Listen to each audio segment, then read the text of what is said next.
بالکل صحیح. تو نماز کا تو دیدار الہی کی صلاحیت پیدا کرنا یہ اس کی خاصیت ہے. اور اس کے بعد روزہ ہے. روزہ جو ہے اس سے غنا پیدا ہوتا ہے.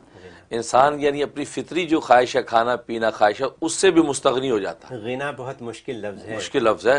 غنا کا معنی انسان اس سے بے پرواہ ہو گیا, اس کی ضرورت نہیں, ڈونٹ کیئر, یوں ہو گیا کہ نہ کھانے کی پرواہ نہ پینے کی پرواہ, نہ بیوی سے دور.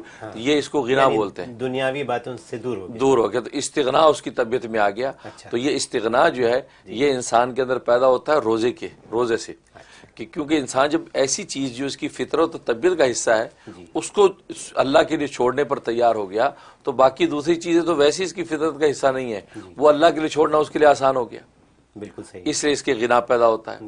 اور پھر جو زکوٰۃ دیتا ہے زکوٰۃ سے عطا پیدا ہوتی ہے کیونکہ اس میں عطا کرتا ہے, دیتا ہے, لوگوں کو پیسے بانٹتا ہے, رقم دیتا ہے, تو اس سے عطا. اور عطا اللہ تبارک و تعالیٰ کی شان ہے, اس کا خلق ہے, وہ بندوں کو عطا کرتا ہے. تو یہ بھی زکوٰۃ دے کر یہ غریبوں کو یہ بھی عطا کی شان پیدا کرتا ہے.